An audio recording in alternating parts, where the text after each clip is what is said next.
Yra ne vieno gamintojo dėžučių, ne vieno rūšių. Pagrindas yra skardinės plastikinės. Yra ne vieno gamintojo ir plastikinių, ne vieno gamintojo ir skardinių dėžučių.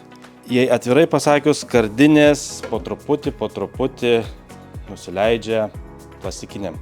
Dėl daugelių parametrų, antistatinių savybių, patogumo montavimo, taip pat universalumo.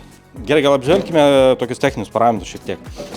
Jeigu pažiūrėsite iš tos pusės, čia yra tos dėžutės, tiesiog tas suformuotas toksai, nežinau, pagrindas. Iš tos dėžutės suformuotas pagrindas yra, kad atitiktų aerodinamiką. Jisai užsuktas ir padeda srauto judėti tą linkme. Šitą pasipriešinimą turi didesnį. Dėl tvirtinimo galimybių, vėl pažiūrėkime.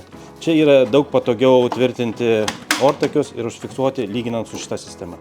Plastikinės turi daug techninių pranašumų lyginant su skardiniais. Tai jei vis dar renkatės, kokią pasirinkti dėžutę, tai kreipkitės pas mumis. Aš tikrai padėsiu jums pasirinkti tinkamą dėžutę.